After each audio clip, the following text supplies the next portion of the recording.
K C. Venugopal ആലപ്പുഴയിലേക്ക് മത്സരിക്കുന്നത് തന്നെ ബി.ജെ.പിയെ സഹായിക്കാനാണ്. ഒരുപക്ഷെ കെ.സി. വേണുഗോപാൽ ഒരുപക്ഷെ പറയട്ടെ, ഇടയ്ക്കേറി സംസാരിക്കാതെ പറയട്ടെ, നിങ്ങൾ സംസാരിച്ചപ്പോൾ ഞാൻ സംസാരിച്ചില്ല, പറഞ്ഞോട്ടെ.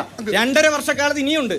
കെ.സി. വേണുഗോപാൽ ആലപ്പുഴയിലേക്ക് വരുമ്പോൾ ഒരുപക്ഷെ ജയിച്ചു പോയാൽ അവിടെ 4 സീറ്റിന്റെ വ്യത്യാസമാണ് രാജ്യസഭയിലുള്ളത്. രാജ്യസഭയിൽ ഭൂരിപക്ഷം വന്നാൽ ബി.ജെ.പി ഇതല്ല രാജ്യത്ത് കാണിക്കാൻ പോകുന്നു, ഈ രാജ്യത്തിന്റെ ഭരണഘടന തന്നെ പൊളിക്കും. ഹിമാചൽ പ്രദേശിൽ തെരഞ്ഞെടുപ്പ് നടന്നു. എന്താ ചെയ്തു കോൺഗ്രസ്സുകാർ? 6 കോൺഗ്രസിന്റെ MLA-മാര്, ഈ ശ്രീ അനിൽ ബോസിന്റെ ഒക്കെ നേതാവാണല്ലോ മനു അഭിഷേക് സിംഗ്വിയെ തോപ്പിച്ചു. 6 പേര് ബി.ജെ.പിക്ക് വോട്ട് ചെയ്തു. അങ്ങനെ രാജ്യസഭയിൽ പിന്നെയും പോയി കോൺഗ്രസിന്റെ സീറ്റ്. അങ്ങനെ രാജ്യസഭയിൽ ഭൂരിപക്ഷം ഉണ്ടാക്കാനാണ് കെ.സി. വേണുഗോപാൽ. ഇതിന് അടിസ്ഥാനപരമായി തെളിവ് അങ്ങനെയാണെങ്കിൽ ജയിക്കണ്ടേ? അപ്പൊ നിങ്ങൾ സമ്മതിക്കണം. അത് പറയട്ടെ.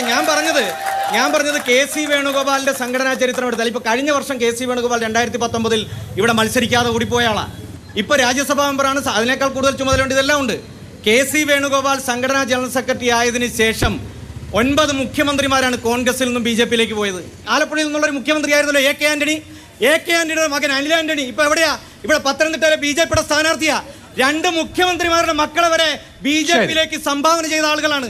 അവരാണ് ഇവിടെ വന്ന് ഇടതുപക്ഷത്തിനെതിരായി മത്സരിക്കുകയാണ്. ഇവിടെ ശ്രീ എ ഷുക്കൂറും അതുപോലെ കോൺഗ്രസിന്റെ മറ്റു നേതാക്കന്മാരും എല്ലാം ചർച്ചയിൽ പങ്കെടുക്കുമ്പോൾ പറയുന്നു, ഞങ്ങൾക്കൊരു കഥ പറയാനുണ്ട്, ഞങ്ങൾ പണ്ട് സർവകക്ഷി യോഗം പോയി, പക്ഷെ ഒന്നും നടന്നിട്ടില്ല 40 വർഷമായിട്ട്. കെ.സി. വേണുഗോപാൽ MP ആയിരുന്നപ്പോൾ ഇവിടെ തുരുമ്പിച്ച ബോർഡ് മാത്രമേ ഉള്ളൂ, ബൈപ്പാസ്. 2016 LDF ഗവൺമെന്റ് അധികാരത്തിൽ വന്നു. 2016 വന്നല്ലോ.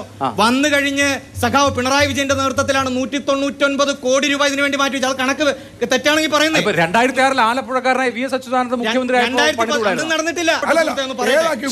പറയട്ടെ, ഇവിടെ മുഖ്യമന്ത്രിയെ ദേശീയപാത വികസനം യാഥാർത്ഥ്യമായാൽ മുഖ്യമന്ത്രി പിണറായി വിജയനെ അംഗീകരിക്കാമെന്ന് ഫേസ്ബുക്ക് പോസ്റ്റ് ഇട്ടത് ഇവരുടെ സംസ്ഥാന പ്രസിഡന്റ് കെ സുരേന്ദ്രനാണ്. കെ സുരേന്ദ്രന്റെ ഫേസ്ബുക്ക് പോസ്റ്റ് ഇപ്പോഴും പബ്ലിക് ഡൊമൈനിലുണ്ട്.